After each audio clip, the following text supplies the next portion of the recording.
Selamat pagi anak-anak. Hari ini kita belajar tentang Nabi Amos. Nabi Amos dikenal sebagai pejuang keadilan dan kebenaran di negeri Israel.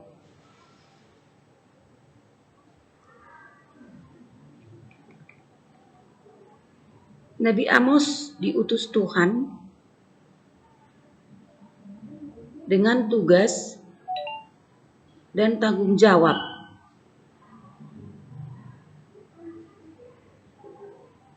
Nabi Amos diberikan Tuhan tugas untuk memperingatkan bangsa Israel mengenai ketidakadilan yang terjadi di tengah bangsa Israel yang mengalami kemakmuran.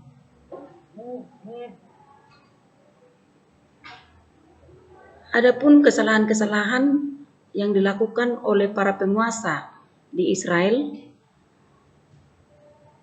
adalah para pemimpin hidup penuh kekayaan dan kemakmuran. Mereka sering berpesta dengan mengambil pajak rakyat yang semakin tinggi. Rakyat kebanyakan mengalami kemiskinan.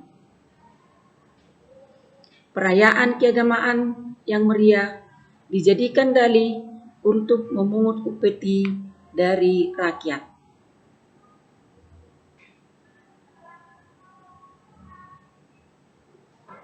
Utusan Allah yang memperjuangkan dan membela keadilan Amos berkata kepada bangsa Israel, jalan untuk terbebas dari hukuman Allah ialah dengan bertobat.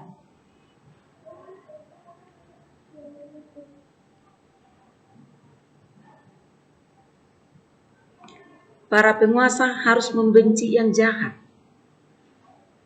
mencintai yang baik, dan menegakkan keadilan. Allah berkata, bencilah yang jahat dan cintailah yang baik, dan tegakkanlah keadilan di pintu gerbang. Mungkin Tuhan Allah semesta alam akan mengasihani sisa-sisa keturunan Yusuf. Dapat kita baca dalam Amos 5 ayat 15.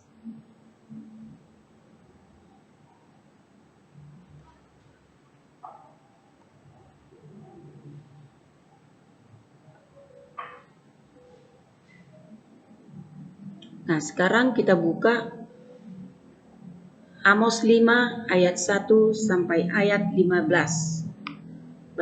Bagi yang ada Alkitabnya, mari kita buka dan kita baca. Dengarlah perkataan ini yang kuucapkan tentang kamu sebagai ratapan, hai kaum Israel. Telah rebah, tidak akan bangkit-bangkit lagi anak darah Israel. Terkapar di atas tanahnya, tidak ada yang membangkitkannya. Sebab beginilah firman Tuhan Allah kepada kaum Israel.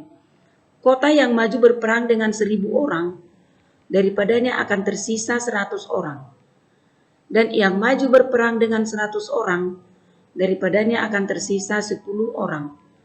Sebab beginilah firman Tuhan kepada kaum Israel. Carilah aku, maka kamu akan hidup. Janganlah kamu mencari Betel. Janganlah pergi ke Gilgal. Dan janganlah menyeberang ke Berseba.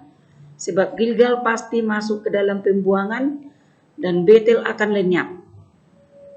Carilah Tuhan, maka kamu akan hidup.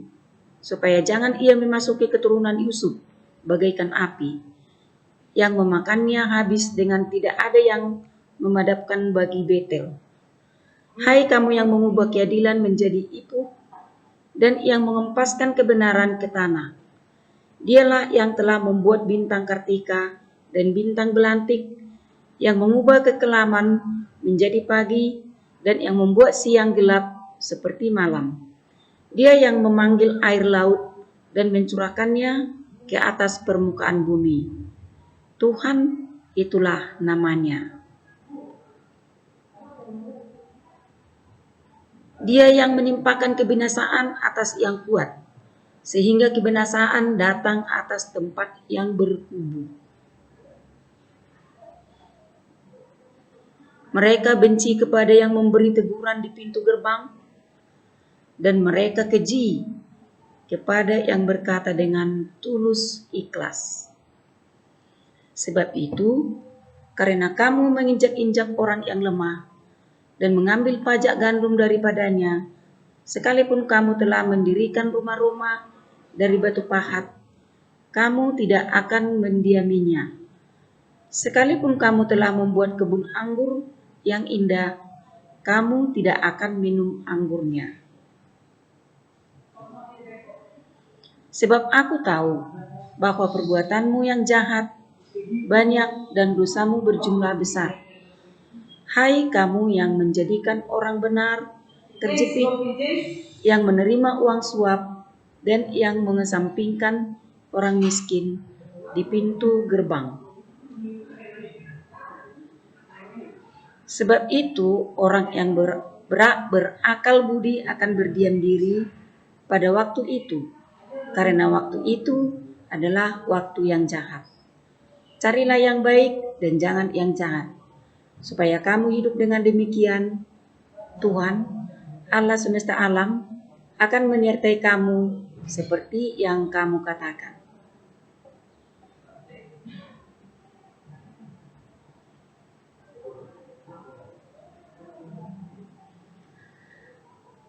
Carilah yang baik dan jangan yang jahat, supaya kamu hidup dengan demikian. Tuhan, Allah semesta alam, akan menyertai kamu seperti yang kamu katakan. Bencilah dan cintailah yang baik. Para pemimpin bangsa digambarkan seperti lembu basan yang gemuk, yang suka memeras orang lemah dan menginjak-injak orang yang miskin.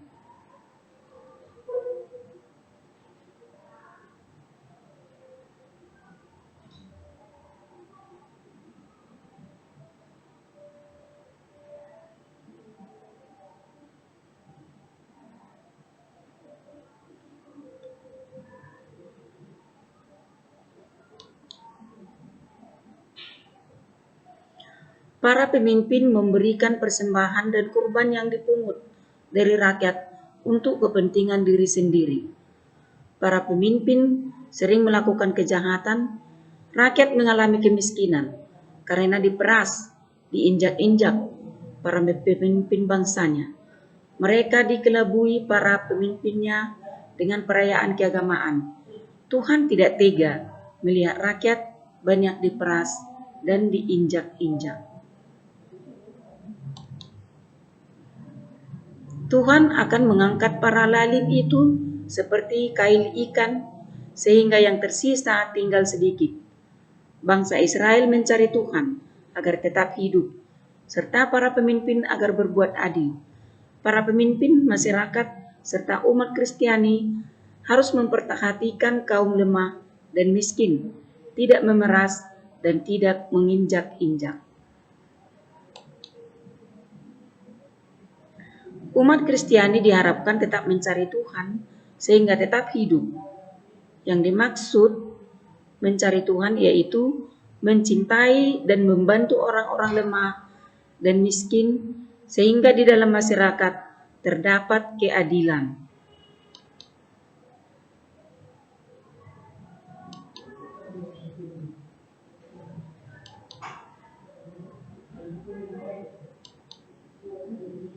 Para pemimpin kadang hanya mengejar kepentingan pribadi tanpa memikirkan rakyatnya.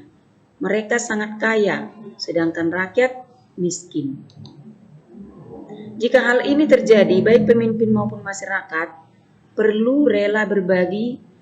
Pemimpin tidak hanya memikirkan diri sendiri, dan rakyat tidak boleh nekat main hakim sendiri. Kita memerlukan pertobatan bersama.